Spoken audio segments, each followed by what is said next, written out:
KVR news 9 కి స్వాగతం. ఈ రోజు వార్తల్లోని ముఖ్యాంశాలు మీకోసం. రేపటి నుంచి ఫేక్ చేసేటప్పుడు జాగ్రత్త, ముఖ్యమంత్రి చంద్రబాబు నాయుడు.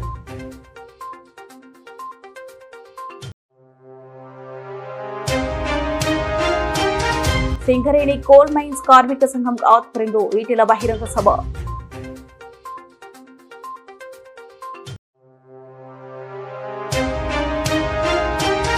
కామారెడ్డి జిల్లా కన్నాపూర్ గ్రామంలో వర్ష బీభత్సం కారణంగా బ్రిడ్జి కూలిన ఘటన.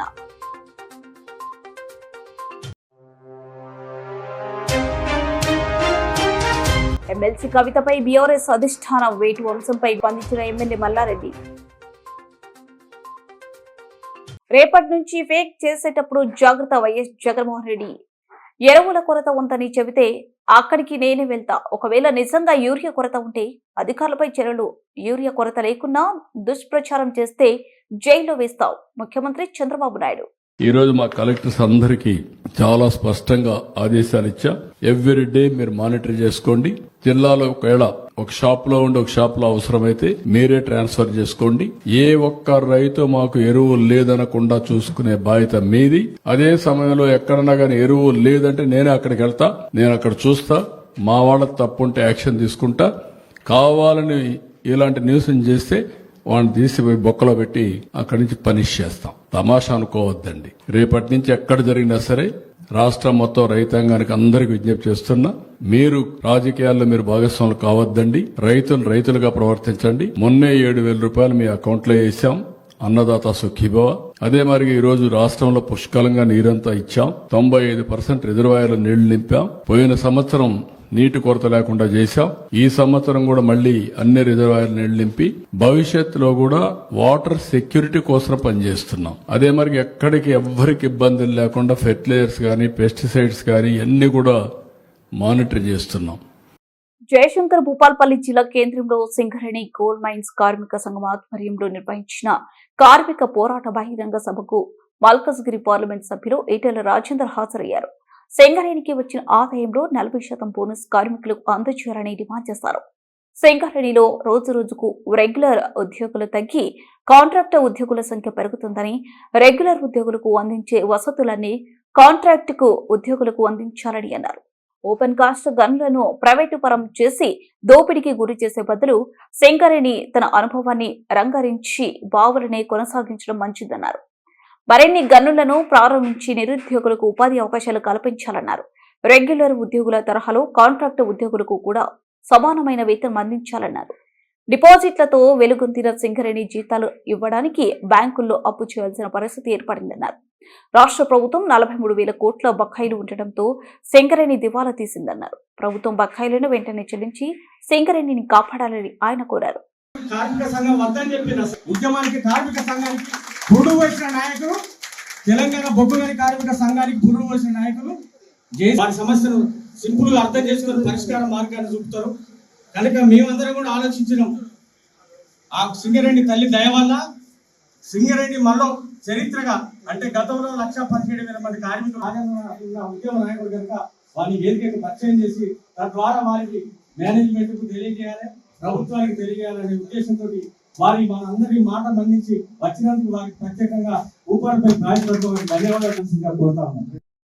బిఎంఎస్ ఆధ్వర్యంలో సింగరేణి బొగ్గుగని కార్మికుల సమస్యల మీద దేశవ్యాప్తంగా ఎట్లయితే కార్మికుల సమస్యలు పరిష్కరించాలని చెప్పి అనేక రకాల కార్యక్రమాలు నిర్వహిస్తున్నారో ఇక్కడ కూడా ఆ కార్యక్రమం భాగంగా మేము ఇక్కడ రావడం జరిగింది. ప్రధానంగా 40% ఈసారి టర్న్ ఓవర్లో వచ్చిన లాభంలో కార్మిక వర్గానికి 40% బోనస్ పంచాలని చెప్పి డిమాండ్ చేస్తూ ఉన్నాం. రెండవది, రోజుకి పర్మనెంట్ కార్మికుల సంఖ్య తగ్గిపోయి అవుట్సోర్సింగ్ కాంట్రాక్ట్ కార్మికుల సంఖ్య పెరుగుతూ ఉంది. కాబట్టి ఈ పర్మనెంట్ ఎంప్లాయీస్కి సౌకర్యాలు కల్పిస్తున్నారో వైద్యపరమైన సౌకర్యం కానీ, విద్యాపరమైన సౌకర్యం కానీ, పిఎఫ్లు కానీ ఇతరత్ర అన్నీ కూడా వాళ్ళు కూడా చెల్లించాలని చెప్పి డిమాండ్ చేస్తూ ఉన్నాం. మూడవది, ఇప్పటికైనా ఈ ప్రైవేటు కాంట్రాక్టర్లకి ఓబీ మైన్స్ అన్ని కూడా కట్టబెట్టి వాళ్ళ దోపిడీకి గేట్లు తెలిసే దానికంటే సింగరేణి దగ్గర అనుభవం ఉంది, టెక్నాలజీ ఉంది, మ్యాన్ పవర్ ఉంది కాబట్టి సింగరేణి ఆధ్వర్యంలోనే ఈ మైనింగ్ జరగాలని చెప్పి 3వ డిమాండ్. 4వ డిమాండ్ కొత్త మైన్స్ ఓపెన్ చేసి ఇవాళ ఎంప్లాయ్మెంట్ జనరేషన్ కోసం కూడా ఆలోచిస్తున్నాం కాబట్టి బొగ్గు ఉత్పత్తి పెరగాల్సిన అక్కడ ఉంది కాబట్టి ఇవాళ కొత్త మైన్లు కూడా ఓపెన్ చేసి ఎంప్లాయ్మెంట్ జనరేషన్ చేయాలని చెప్పి డిమాండ్ చేస్తూ ఉన్నాం. అదేవిధంగా వాళ్ళకు కోల్ ఇండియాలో కాంట్రాక్ట్ ఎంప్లాయీస్కి అయితే 1200 పైచీలకు జీతం వస్తుందో పర్ డే ఇవాళ సగం కూడా వస్తలేదు కాబట్టి వాళ్ళతో సమానంగా జీతం ఇవ్వాలని చెప్పి కూడా డిమాండ్ చేస్తూ ఉన్నాం. ఇవాళ సింగరేణి కంపెనీ ఒకనాడు డిపాజిట్లతో వెలుగొందిన సింగరేణి కంపెనీ కార్మికుల జీతాలు ఇవ్వాలంటే కూడా బ్యాంకులలో అప్పు తెచ్చే తప్ప ఇవ్వని పరిస్థితి వచ్చింది.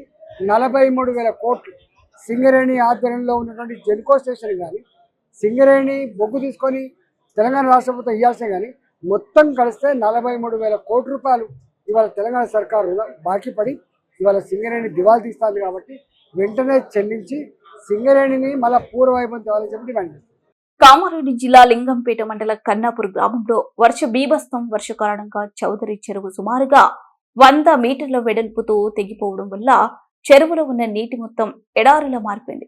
ఈ చెరువు ఎల్లారెడ్డి డివిజన్లోని 2 పెద్ద చెరువుగా ఈ చెరువు కింద కన్నాపూర్, పొలకంపేట్, కొత్తపల్లి, రాజుపేట గ్రామ శివారులకు రైతు పంట పొలాలకు నీరు అందించేదే.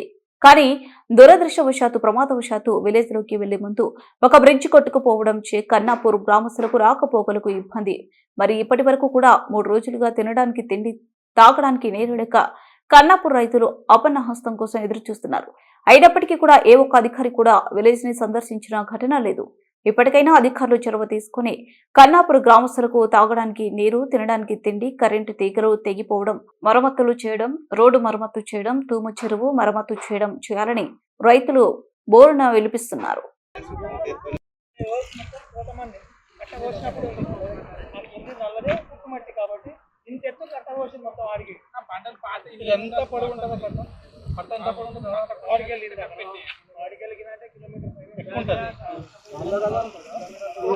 రమేష్ నా పేరు, తెలంగాణ జనసమితి జనరల్ సెక్రటరీ. ఇదే మా కన్నాపూర్ గ్రామం, అది లింగంపేట మండలం, కామారెడ్డి జిల్లా. గత 4-5 రోజులుగా ప్రకృతి విపరీతంగా వర్షాలు పడ్డాయి. ప్రకృతి ప్రళయం మొత్తం విలయతాండం చేసింది. దాని వలన 100 ఎకరాలు ఇక్కడ వర్షాలతోటి మొత్తం పంట నష్టమైంది. అదేవిధంగా మేము జన్మించక ముందు మా ముందు తరంలో అంతకుముందు దాదాపు 100 ఎకరాల క్రితం, 100 సంవత్సరాల క్రితం చెరువు నాకు తెలిసి కట్టినట్టు. కానీ సుమారుగా 500 ఎకరాల చెరువు ఆనకట్ట దానికంటే ముందు ఒక 3-4 చెరువులు ఉంటాయి. పోతాయిపల్లి కానీ, కోమటిపల్లి కానీ, టేకులపల్లి చెరువులు కానీ. ఆ ఫ్లో ఎక్కువై మొత్తం నుంచి ఇప్పుడు ఉన్న సమాచారం ఏంటంటే స్థానిక మన కలెక్టర్ గారు కానీ మరియు ఎంఆర్ఓ గారు వస్తున్నారని తెలిసింది. వాళ్ళు సర్వే చేయడం వల్ల ఇక్కడ ఎంతవరకు నష్టమైందన్నది, నష్టం జరగడం వల్ల రిపోర్ట్ తయారు చేసి, ఎందుకంటే ముఖ్యమంత్రి గారు ఆల్రెడీ ఇప్పటికే కొన్ని కోట్ల రూపాయలు విడుదల చేసిండ్రు. ఇంకా తాత్కాలికమైన అభివృద్ధి అని కాకుండా శాశ్వతంగా అభివృద్ధి పడేటట్టు ఇక్కడ బ్రిడ్జి నిర్మాణంతో పాటు కానకట్ట నిర్మాణం జరిగితే రైతులు బాగుంటారు, విలేజ్ బాగుంటుందని సందర్భంగా కోరుతా ఉన్నాను. నిధులు ఎక్కువ కేటాయిస్తే ఈ అభివృద్ధి జరుగుతుందని, అదేవిధంగా తొందరగా బాగుంటుందని సందర్భంగా కోరుతా ఉన్నాను. గారబైన విట్టలు, కన్నాపూర్ నది. మేము ఎప్పుడు చూడని, ఇంచుమించి నేను ఒక 45 సంవత్సరాలు ఉంటా, ఎప్పుడు చూడని విధంగా వర్షాలు పడి అంతా ఖరాబ్ అయిపోయింది. ఎన్ని రోజులకున్న మా ఊరు సంటాలు ఉంది. మాకు గవర్నమెంట్ ఆదుకొని వేరే దగ్గర ఇచ్చి మమ్మల్ని అక్కడ ఉంచితే బాగుంటుందని కోరుకుంటున్నాను. మాది కన్నాపూర్, లింగంపేట మండల్, కామారెడ్డి డిస్టిక్. గత 2-3 రోజుల నుంచి కురిసిన వర్షాలకు మొత్తం ప్రజలంతా ఆగమైపోయారు. దగ్గర ఎంత అంటే ఒక 200 నుంచి 300 ఎకరాల పొలాలు పంట నాశనం జరిగింది. కాబట్టి దాంతోపాటు ఒక 4-5 విధాలుగా నష్టపోయినాం మేము. ఒకటి ఏంటంటే చెరువు తెగిపోవడం ఒకటోది, రెండోది అంటే బ్రిడ్జి కూలిపోవడం రెండోది, మూడోది ఏంటంటే పంట నష్టపోయింది, 4వ విషయం ఏంటంటే పశువులు చచ్చిపోయినాయి. ఇట్లా అన్ని విధాలుగా నష్టపోయినాం మేము. గవర్నమెంట్ కొంచెం మాకు ఆర్థిక సాయం కానీ లేకపోతే ఈ రోడ్డు కానీ చేస్తే బాగుంటుందని కోరుకుంటున్నాము. జిల్లా కేంద్రంలో కురిసిన భారీ వర్షాల మూలంగా కన్నాపూర్, లింగంపేట మండలం కన్నాపూర్ అనే గ్రామంలో పెద్ద ఎత్తున పంట నష్టాలు, ఇళ్ల నష్టాలు జరగడం జరిగింది. పూర్వం 50 ఏళ్ల క్రితం కట్టిన బ్రిడ్జ్ కొట్టుకుపోయిందంటే ఏ రీతిలో నష్టం జరిగిందో మనం అర్థం చేసుకోవచ్చు. పంటలు వచ్చే సమయానికి ఉన్న పెట్టుబడులు కాస్త కాకుండా అప్పు తెచ్చి పంటలు వేసే సందర్భంలో ఇంత పెద్ద వాన రావడం దురదృష్టకరం. దీనిని ప్రభుత్వం చాలా యుద్ధప్రాతిపదికన తీసుకోవడం జరుగుతుంది. దీని ఏరియా సర్వే సీఎం గారు కూడా, కలెక్టర్ గారు, మంత్రులు, ఇన్ఛార్జ్ మంత్రి సీతక్క కూడా ఆదేశించడం జరిగింది. స్థానిక ఎమ్మెల్యే దీని ఎల్ఐ నియోజకవర్గం జరిగిన నష్టం మొత్తం సీఎం గారికి వివరించడం జరిగింది. త్వరలోనే రైతులు అధైర్యపడద్దు, ఏదైతే ఈ పంట నష్టం జరిగిందో ఎంఆర్ఓ గారి దృష్టికి తీసుకెళ్ళండి. ఆయన ఏరియా సర్వే చేసి ఎంత జరిగింది, కన్నాపూర్ గ్రామంలో ఏమేమి అవసరం ఉన్నాయి, ఎంత ఆర్థిక సాయం కావాలనే విషయం మీద. కామారెడ్డి డిస్టిక్ మా ఊరికి ఏమైందంటే 4-5 విధాలుగా నష్టమైంది. కరెంటు 4-5 రోజులే రాకపోకట బంద్ అయిపోయింది. ఊళ్ళకి అద్దం అంటే మంచిది చెడు దేనికైనా రావడానికి లేదు తోవ, అది ఒక నష్టమైంది. మ్యాక్సిమం 300-400 ఎకరాలు భూమి పోయింది. చెరువు కట్ట తెగిపోయింది. ఎటు పోయి మాట ఏది లేని అవకాశం లేని స్థితిలో ఉన్నాం మేము. మధ్యలో అటు ఇటు చిక్కుపోయి ఏదైనా అధికార చేయాలని కోరుకుంటున్నాం. డాక్టర్ నిజ్జన విఠల్, నేను ఆర్ఎంపీ డాక్టర్ చేస్తా. కాంగ్రెస్ పార్టీలో మండల స్థాయి నాయకుడిని. అయితే గత 5 రోజుల నుంచి మా ఊళ్ళో ఇది బ్రిడ్జి గత 60-60 సంవత్సరాల కింద బాలగోడ వ్యాయామం చేశారు. ఈ బ్రిడ్జి ఇప్పటి వరకు కూడా చెక్కు చెదరలేదు. కానీ ఈసారి విపరీతమైన వర్షాలు మీద నుంచి కూడా ఫ్లో ఎక్కువ ఉండడం వల్ల బ్రిడ్జి కూడా కూలిపోవడం జరిగింది. అదేవిధంగా చెరువు కట్ట కూడా చాలా ఎన్నడో అది పురాణం ఉన్న చెరువు కట్ట కూడా ఏంటంటే విపరీతమైన నీళ్లు కట్టపైన నుంచి పోవడం వల్ల కట్ట కూడా తెగిపోయి అక్కడున్న వందలాది ఎకరాల పంట మొత్తం నష్టపోయింది. చేతికొచ్చిన పంట రైతులు చాలా దీన వ్యవస్థలు ఉన్నారు. అదేవిధంగా ఏంటంటే 5 రోజుల నుంచి మా గ్రామ ప్రజలు, కన్నాపూర్ గ్రామ ప్రజలకు ఎటన్నా లింగంపేట కానీ, మండల కేంద్రం కామెడీ కానీ ఎటన్నా పోదామంటే అసలు దాటడానికి అవకాశం లేదు. ఎందుకంటే అధికారులందరూ కూడా రమ్మని చెప్పినాం. నిన్న మొన్న వాతావరణం అనుకూలించక రాలేరు.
తమిళనాడు మా మోటార్ మొత్తం పోయింది.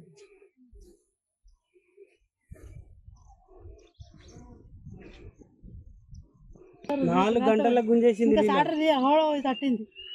ఇట్లనే 4 గంటలకు పొలం మొత్తం బాగానే ఉంది.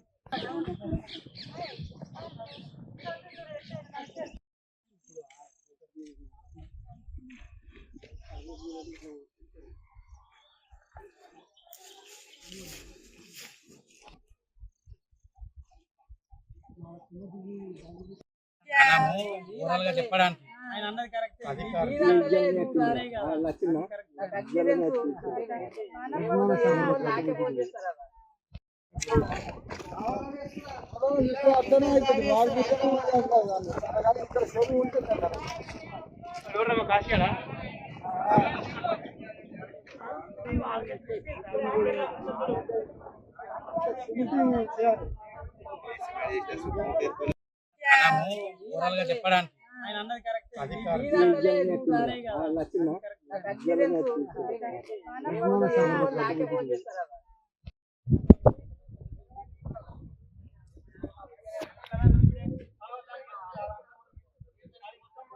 తీసి ఇదంతా తీసి ఆ కట్ట మీద మనుషులు తీసి మమ్మల్ని తీసి వాళ్ళ ఇద్దరిదే తీసుకుని సపరేట్ చేస్తా.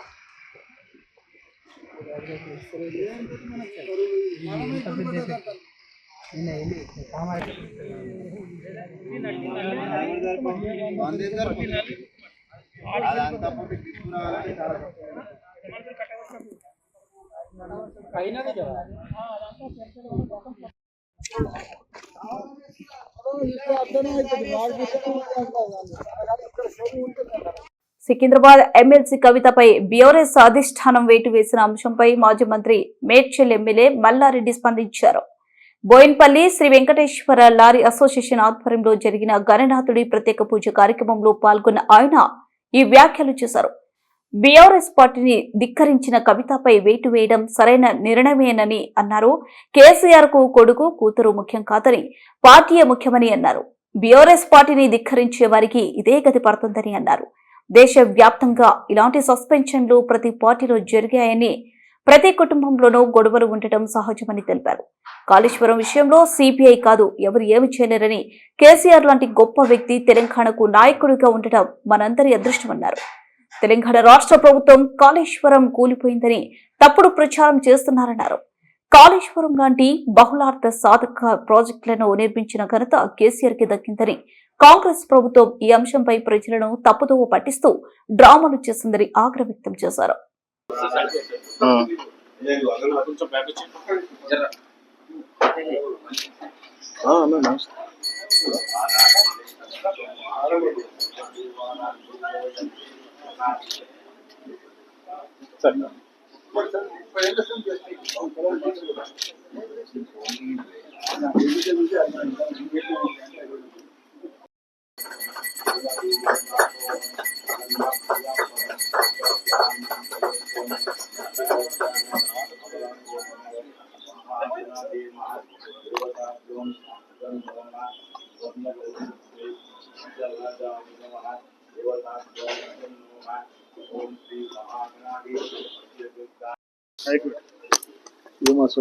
వెంకటేశ్వర లారీ బోయిన్పల్లి 30 సంవత్సరం అయింది.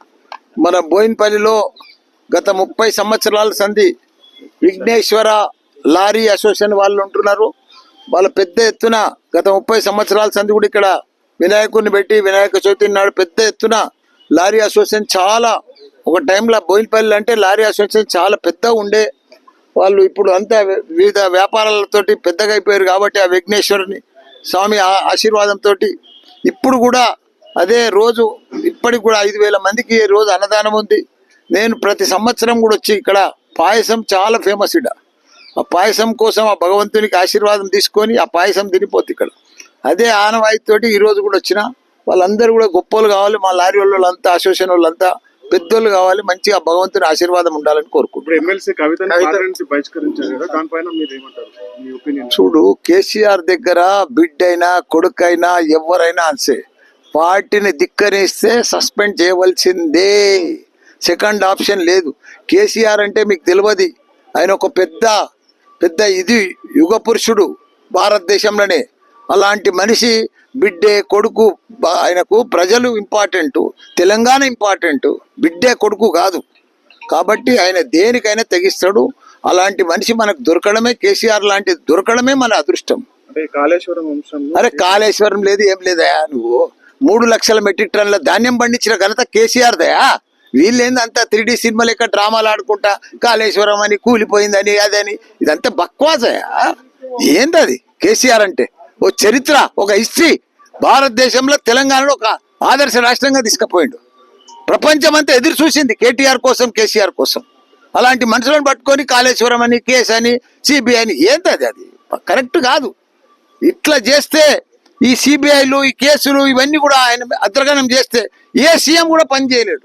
అంత గొప్ప సీఎంను పట్టుకొని ప్రపంచంలోనే ఎత్తైన ప్రాజెక్టు లిఫ్ట్ ఇరిగేషన్ ప్రాజెక్టు కడితే దాంట్లో ఒక రెండు పిల్లలు పోతే కుంగిపోతే ఉంటున్నా. ఇంత పెద్ద వర్షాలకు ఎట్లుంది అది? కాళేశ్వరం కుంగిపోయిందా, కూలిపోయిందా? దాన్ని పట్టుకొని కాళేశ్వరం అనుకుంటా దాన్ని రకరకాల ఇబ్బంది పెట్టి ప్రజలకు నీళ్ళు ఇవ్వకుండా అది చాలా బాధాకరం. అరే అవుతుందా? ఎవరి కుటుంబంలో ఉంటాయి ప్రాబ్లమ్స్ వస్తాయి. ఏ ప్రాబ్లం ఎట్లరా? దేశమంతా వచ్చినాయి. దేశమంతా సస్పెండ్ చేయలేదా? వాళ్ళ బిడ్డలను, వాళ్ళ తమ్ములను, వాళ్ళ కాకాయలను, వాళ్ళ బామ్మర్దులను దేశం అంతా అయింది. ఇది కొత్తగానా సస్పెండ్ చేసేది? ఎవరైనా పార్టీకి ధిక్కరిస్తే సస్పెండ్ చేస్తారు. చూసుకుంటే కూర్చుంటారా ఏంది సొంత పార్టీ అరే సొంత కూతురు ఉండాలని ఎవరైనా ఉండనాయా అరే చేస్తారా అందుకే కదా సస్పెండ్ చేసింది. వార్తలు ముగించే ముందు ముఖ్యాంశాలు మరోసారి.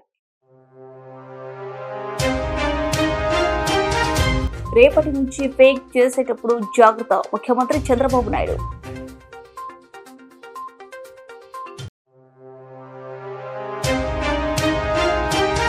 సింగరేణి కోల్ మైన్స్ కార్మిక సంఘం ఆధ్వర్యంలో ఈటెల బహిరంగ సభ.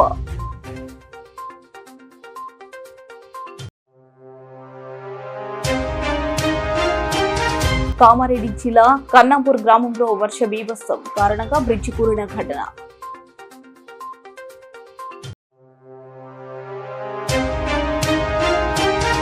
ఎమ్మెల్సీ కవితపై బీఆర్ఎస్ అధిష్టానం వేటు అంశంపై స్పందించిన ఎమ్మెల్యే మల్లారెడ్డి.